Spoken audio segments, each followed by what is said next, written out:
Yemen में एक कबीला आबाद था जिसका सरदार हातिम ताई था। उसकी सखावत से दुनिया का हर शख्स वाकिफ था। आज हम आपको हातिम ताई की सखावत का एक किस्सा बताते हैं। कहते हैं कि रोम के बादशाह के दरबार में एक दिन हातिम ताई की सखावत का तज़किरा हुआ। एक शख्स ने बताया कि हातिम ताई के पास उम्दा नस्ल का एक घोड़ा है। वो खूबसूरत इतना है कि जो भी देखता है इसकी तारीफ किए बगैर नहीं रहता। हातिम ताई की तारीफ सुनकर बादशाह ने कहा, जब तक किसी आदमी को आजमाया न जाए इस वक्त तक इसके बारे में कोई राय कायम करना अक्ल के खिलाफ है।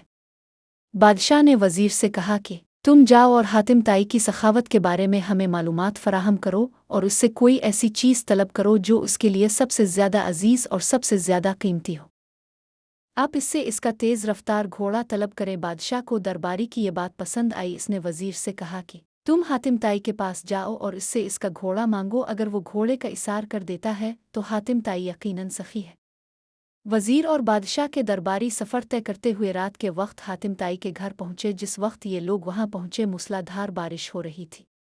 घुप अंधेरे में बादलों की गरज चमक माहौल को खौफनाक बना रही थी। ऐसे ख़राब मौसम में घर से निकलना और मेहमानों के खाने का इंतज़ाम करना बड़ा मुश्किल काम था। लेकिन हातिम ताई ने मेज़बानी का हक अदा किया और मेहमानों की तवाज़ो और आराम व आसाइश का पूरा इंतज़ाम किया। दस्तरखान पर लजीज भुना हुआ गोश्त खाकर मेहमान खुश हो गए और सफ़र की थकान आतारने के लिए आराम से गहरी नींद सो गए।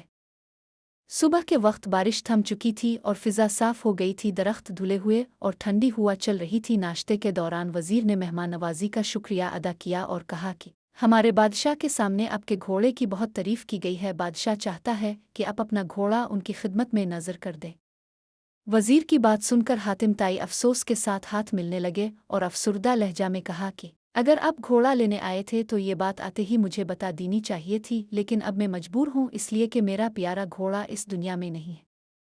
पूरी रात तूफ़ानी बारिश बरसती रही। मेरे लिए मुमकिन नहीं था कि इतने सारे लोगों के खाने का इंतज़ाम कर सकूं। ये भी मुमकिन न था कि गांव से ज़ियाफ़त के लिए कोई जानवर मंगवा सकता। लिहाजा मैंने घोड़े को ही ज़ब्ह कर दिया और उसका भुना हुआ गोश्त दस्तरखान की जीनत बन गया। वज़ीर हातिम ताई की ये बात सुनकर हैरान रह गया। बादशाह को जब ये सारा वाक़या सुनाया गया तो बादशाह ने भी हातिम ताई की सखावत की तारीफ़ की।